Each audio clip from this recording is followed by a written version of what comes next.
I'm so lonely, broken angel. I'm so lonely, listen to my heart.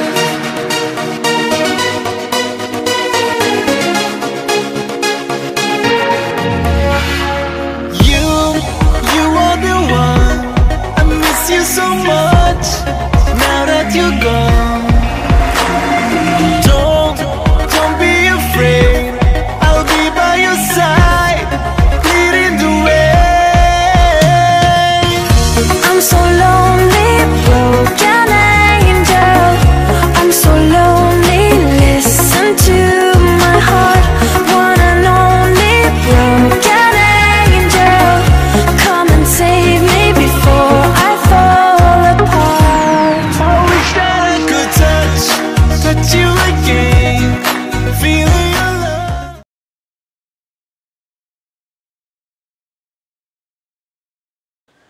Hi everyone, kamusta na kayong lahat? Today is Monday, January 22nd. Time ngayon is 2:56 in the afternoon. So just finished my my client, and I'm here again to talk about my daughter. And the weather today is sunny but cold, and I think 40s lang ngayon, but it will drop to 14 degrees tonight, so it's gonna be cold. Hanggang ngayon malamig din dito sa loob namin, so okay lang naman kasi look at my my life here. Like every day I'm home. This weekend we didn't go anywhere. We don't have any activities aside from we went to the restaurant kasi we don't have place to go if winter time aside from parties, but indoor activities, just restaurant, and like I said, some casino and coffee shop, they're open until, the coffee shop usually may mga 24 hours naman, but those are not a very good place. We have a very nice coffee shop, but they close, and I think the latest is 11 o'clock, but like since it's too cold, we're lazy to go out, so we don't have anything activities. Like I said, this weekend we're supposed to go at least to the park kahit malamig, but it's a bitter cold, so we cannot go out and have some fun. So look at us, this is our life here. So pag hindi mo pinasaya ang buhay mo, talagang every day is like very depressing. Kaya lahat tayo kailangan enjoy lang kahit nasaan tayo. Sometimes pag may mga napapanood akong mga vlogger somewhere and mga OFW, lalo na sa mga malalamig na places right now, naawa din ako sa kanila, especially yung mga taong they cannot drive. So, nasa ibang bansa sila, hindi sila dito sa US or somewhere dito sa US na they don't drive, na during winter time, nagbabas sila, nakakalungkot. I'm so lucky talaga that I'm working from home. At least pagka ganitong slippery outside, at least I'm safe, I'm home. So, yun talaga ang advantages ng if you are working from home. So, ang buhay namin is like I said, up and down. Sometimes, nag-worry ako kasi if I didn't drink anything for like at least yung sleeping pills or cold medicine or allergy medicine, talagang hindi ako nakakatulog. Talagang napakahirap matulog. It's so sad kasi kahit na nasa bed ka, antok ka na, hindi ka makatulog because of, ang hirap talaga because kahit anong gawin ko, hindi ko talaga maialis sa isip ko yung anak ko. Kaya sometimes pag nakita nyo ako sa social media in the middle of the night or early morning, hindi pa ako natutulog kasi I have to release. Kailangan kong i-divert yung brain ko para mag-survive ako. Kaya yun ang pinag-iinitan ko talaga, itong mga social media. Anyway, ganun talaga, ang hirap. Aside from my yung nagsusulat ako sa journal ko, itong social media, yung mga chores sa bahay, yan lang yung mga ginagawa ko dito everyday eh. Kasi look at us now, we didn't go outside, we don't do anything on weekend, and then I have another week to stay home kasi sobra talagang lamig, and plus wala naman akong kasamang lumabas, maglakad-lakad sana. Medyo delikado din kung lalabas ako sa mga parks kasi syempre pag during the day wala namang mga tao dito. So kahit nga nakita nyo sa neighborhood ko, walang mga tao dito. They're all busy, they're all working. Kaya talagang pag hindi ka sanay sa ganitong buhay, talagang masisiraan ka ng ulo. Pero yung mga ibang sanay naman dito, okay lang sila. Hindi nila nakikita yung mga bagay na yan because that's normal for them. Parang sa atin din, 'di ba, pag nasa Pilipinas tayo, sanay tayo na may mga kausap, tapos lilipat ka sa ibang bansa, napakahirap mag-adjust talaga kasi lahat ng tao busy, lahat ng tao nagtatrabaho. Kaya hindi yun madali. Kaya yung mga nakikita kong mga nagbablog dyan na they're trying their best to do their blogging, at saka yung mga taong mga OFW that they are trying to help those blogger. They're trying to help yung mga taong nag-sponsor sila. Kailangan mahalin nyo yung anything, na i-value nyo everything kasi hindi madali magtrabaho sa ibang bansa. Dito nga tayo actually natututo kasi sa atin very layback ang buhay dyan, mabagal. Kaya yung mga tao hindi sila masyadong nagmamadali kasi wala silang hinahabol like us na we have monthly bills. Kaya everything here is may iba-value mo. Lahat dito kailangang ipaghandaan mo kasi talagang ang bayaran namin dito ay walang katapusan. Kung minsan nga, it's so sad kasi I remember before nung umuwi ako, meron kaming pamangkin actually. Sino ba yon? I don't remember exactly, but anyway, yung mga OFW nagtatrabaho, like for example, yung mga seafarer, yung mga nagdo-domestic o what, yung mga ganon. Actually, it's a big difference between yung mga OFW at saka OFW din naman kami dito, but residente kami dito at saka may benefits kami at least. But of course, you have to work hard. Anyway, ang napansin ko noon kasi sometimes nagtataka kayo kasi yung mga OFW na nasa iba-ibang bansa at least nakakatulong sila sa mga tao, nakakapag-sponsor sila.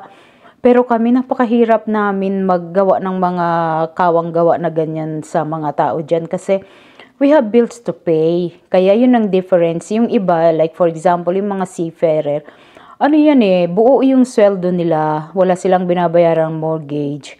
Wala silang babayaran na pagkain. Same thing with yung mga ibang nagtatrabaho sa mga domestic helper, mga ganyan, or mga caregiver sometimes, pero mahirap ang trabaho nila. That's the thing. Yun naman ang difference dito. Medyo magaang ang trabaho dito, but the thing is, talagang makikipagbunuan ka sa lahat. Like in traffic, the weather, tapos yung mga bilihin, kasi we spend dollar. Kaya yung mga iba, hindi nila naintindihan yun. Pag umuwi yung iba, nagtataka sila, parang kami pa yung mga andito sa Amerika, yung masyado kaming kuripot, kumbaga. Kasi meron kaming bills. Pero like I said, yung mga ibang nai-interview ko rin na galing din sa mga Europe, sa mga Middle East, kung saan-saan, sa Asia, na dating mga OFWs, kinukwento nila sa akin yung mahirap talaga yung trabaho nila, especially yung mga caregiver. At least dito yung mga caregiver dito, iba. At saka maganda yung benefits nila. But yung trabaho, like I said, yung mga bagay na yun, mahirap talaga yun. Kaya yung mga kung ang trabaho mo dito is like yung mga paperworks or katulad sa akin, talagang panalo ka doon. Kaya lang syempre, like I said, marami pa rin kaming bills to yung iisipin mo na kailangan mong obligation yan plus the insurances, ang dami talaga. Kaya sa atin naman, ang kagandahan naman diyan is very ang mga tao diyan, like I said, layback sila, tsaka parang para bang easy lang ang buhay diyan. Siguro yun lang yung feeling ko since matagal kami dito, tsaka pag umuwi kami, very relax talaga yung sa sarili mong lupa. Kasi hindi naman talaga ito yung lupa namin. Kaya lang, we have no choice. This is our, chance na, at least magkaroon ka ng better life. But actually, ang Amerika talaga is only for young kid. Kung magtatrabaho ka lang dito, talagang for me, it's better pa rin dyan sa atin kasi especially kung andito ka kasi at least dito may benefits kayo as long as nagbayad ka ng tax kasi it's a different story naman yung hindi ka naman nagbayad ng tax. So what do you expect? Siyempre wala ka rin magagather sa pag-retire mo, but depende rin kung nakapag-ipon ka. Kung may ipon ka, then you're good to go. Pero ako, para bang sa ngayon, so what happened to ours is like, parang talagang nakita ko na dito talaga mahirapan kami pag dito kami nag-retired. Siguro dahil lang sa wala na kaming inaasahan dito, wala na yung anak namin. We're so scared what we're gonna do pag tanda namin. Although kahit andito yung anak ko, I don't think na kaya niya kaming alagaan kasi ako talaga I remember no andito pa yung anak ko, talagang sinasabi ko na sa kanya, don't be scared to us anak kong kasi hindi kami magiging burden sa'yo. We prepare for our retirement talaga, na make sure na hindi ka namin pahirapan kasi nakita ko, ang dami kong kausap na mga client ko dito, like everyday I have different people na kinukwento nila ang mga experiences nila, especially yung may mga magulang dito.